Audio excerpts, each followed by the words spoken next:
আজ বহুচর্চিত একটি বিষয়।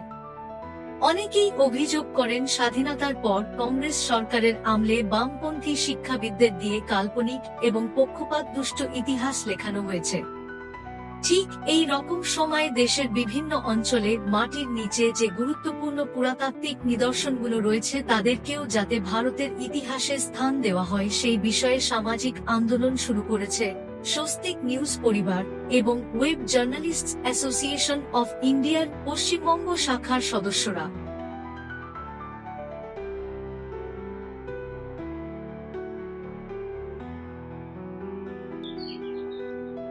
নমস্কার, আমি ডক্টর চন্দ্রচূড় গোস্বামী, বৃহত্তর স্বস্তিক নিউজ পরিবার এবং web journalist association of India, যা গণতন্ত্রের চতুর্থ স্তম্ভ।